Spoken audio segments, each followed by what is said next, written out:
మీరు తప్పులు సరిదిద్దుకోండి, ప్రజలకు క్షమాపణ. కానీ ఈ రకంగా పోలీసులను పెట్టో కేసులు పెట్టో మీరు చట్టాన్ని ఉల్లంఘించో మీరు గెలుస్తామనుకుంటే గెలవలేరు, తిరుగుబాటుకు గురవుతారు. తస్మాత్ జాగ్రత్త అని చెప్పి హెచ్చరిస్తా ఉన్నాం.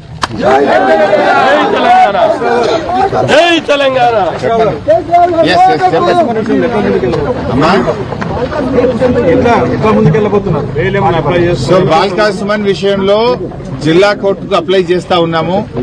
అవసరమైతే హైకోర్టుకు కూడా వెళ్తాము. ఉన్న వాస్తవాలు నిజాలన్నీ కూడా న్యాయస్థానం దృష్టికి తీసుకువెళ్తాము. మాకు న్యాయ వ్యవస్థ మీద గౌరవం ఉంది. సీనియర్ న్యాయవాదులను ఇప్పటికే పార్టీ నియామకం చేయడం జరిగింది. న్యాయవాదులందరూ కూడా దీన్ని సమీక్షించి మరి ఆ చట్ట పరిధిలో ముందు మున్సిపల్ కోర్టు, దెన్ జిల్లా కోర్టు, దెన్ హైకోర్టు, మరి ఆ స్థాయి వరకు కూడా వెళ్లి వీళ్ళంత త్వరగా సుమన్ గారిని మా పార్టీ నాయకులను విడుదల చేయించుకుంటాం. అయినా సుమన్ గారికి పోరాటాలు కొత్త ఏం కాదు.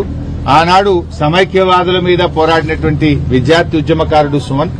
ఈ రోజు మరి ఈ కాంగ్రెస్ అధికార దాహంతో ప్రజాస్వామ్యాన్ని కూనీ చేస్తుంటే ఇవాళ ప్రజాస్వామ్య పరిరక్షణ కోసం పోరాడినటువంటి మా నాయకుడు సుమన్. సుమన్ ఎప్పుడైనా కూడా న్యాయం వైపు, ధర్మం వైపే పోరాటం చేసిండు. ఒక దళిత నాయకుడు.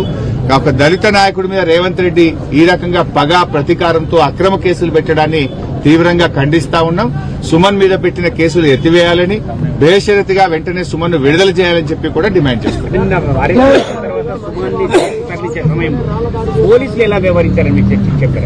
కనీసం అన్నం కూడా పెట్టకుండా సుమన్ గారిని అరెస్ట్ చేసి అర్ధరాత్రి జైలుకు తెచ్చారు. కనీసం అన్నం కూడా పెట్టలేదు, మంచినీళ్లు కూడా ఇవ్వకుండా సుమన్ పట్ల చాలా అమానుషంగా, అంటే రేవంత్ రెడ్డి గారి డైరెక్షన్ లో బుక్కడి భోజనం పెట్టే తెలియలేదా? బాధ కలిగేది ఏంటంటే మొన్న నేను చెర్లపల్లి జైలు పోయింటి, మా ఒక నాయకుడిని అరెస్ట్ చేస్తే అక్కడికి వెళ్ళాం. ఇవాళ ఇక్కడికి కూడా వెళ్ళాం. పరిస్థితి ఏంటంటే రేవంత్ రెడ్డి ప్రభుత్వం ఎస్సీ బీసీ గురుకులలో ఉండే పిల్లలకు మెస్ బిల్లులు రావడం లేదు. జైళ్లలో ఉండే ఖైదీలకు మెస్ బిల్లులు పెండింగ్ లో ఉన్నాయి.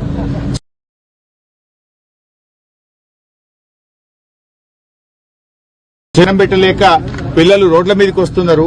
జైళ్లలో ఖైదీలకు సరఫరా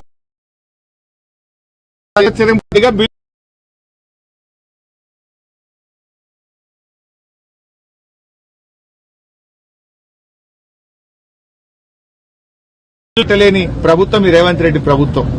చెప్తాడేమో గ్రీన్ ఛానల్ అంటారు. గ్రీన్ ఛానల్ నోటి మాటకే పరిమితం. కాంట్రాక్టర్లకు పర్సంటేజ్ల మీద బిల్లులు వస్తాయి కానీ బడి పిల్లలకు బుక్కడి బువ్వ పెట్టే వాళ్ళకి మాత్రం ఈ రేవంత్ రెడ్డి ప్రభుత్వంలో బిల్లులు రావడం లేదు. చివరికి జైలు ఖైదీలకు కూడా బిల్లులు రావడం లేదు.